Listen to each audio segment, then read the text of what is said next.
তো হ্যালো বন্ধুরা, আমি চলে এসেছি।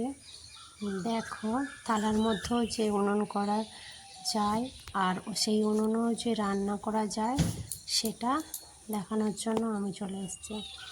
এই দেখো, আমি একটা থালার মধ্যে ইট নিয়ে নিয়েছি আর মাটি নিয়ে নিয়েছি, আর মাটিটা দিয়ে কিভাবে উনুন করছি সেটা তো তোমরা দেখতেই পাচ্ছ।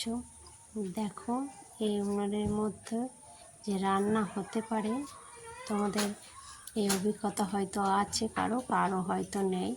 তো দেখে নাও উনুনটা কীভাবে হচ্ছে। ইটগুলো সাজিয়ে দেওয়ার পর মাটিটা দিয়েছি, তারপর উনুনটা তৈরি করে নিয়েছি। তারপর ওই উনুনটা একটু শুকিয়ে নেবার পর কেমন করে ভাত হচ্ছে দেখে নাও, উনুনটা কীভাবে জ্বলছে সেটা দেখো। আর উঠোনের মধ্যেই ভাত হয়ে যাচ্ছে, সেটা দেখো কীভাবে হচ্ছে। তাহলে মানুষ কি না পারে, ওই হাতেই সব পারে।